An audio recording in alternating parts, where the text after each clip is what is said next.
Prologue. York knew this would happen. Knew he should never have come home.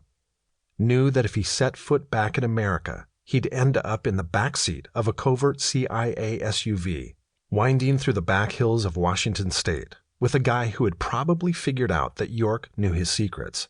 A guy who wasn't going to slow down to question him, but rather was simply searching for a good place to dump a body. York's body. Ex-CIA agent York Newgate hadn't imagined exactly this scenario. The one where he left behind the woman he loved. Where he never really got to say goodbye.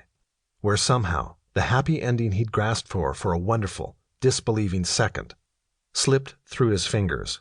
But he had known, without a doubt, that the CIA would find him.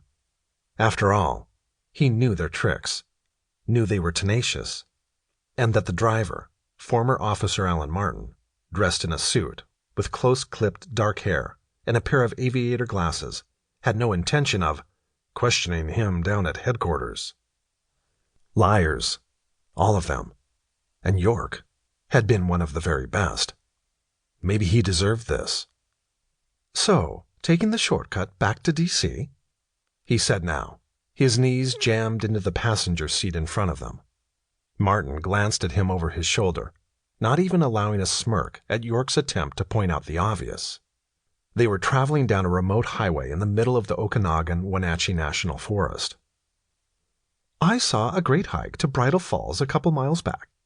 Maybe we should stretch our legs," York said. No response.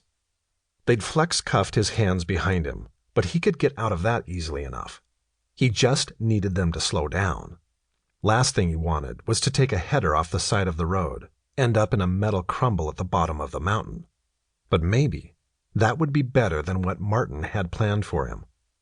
York should have put up a bigger fuss at the hospital, but frankly, he'd been so startled by the sight of Martin, a fellow CIA contact, showing up to arrest him, he'd simply conceded. And of course RJ's family was there, with all her protective brothers who formed a sort of wall around her.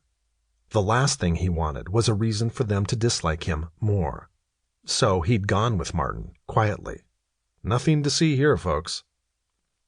The minute Martin and the other thug he'd brought for backup had locked York in the back seat, the churning in his gut started. He looked out the window at the thick tangle of pine and underbrush. The sun had dropped behind the mountain, leaving long, jagged shadows along the road. Yep, they were looking for a place to end him and make him disappear.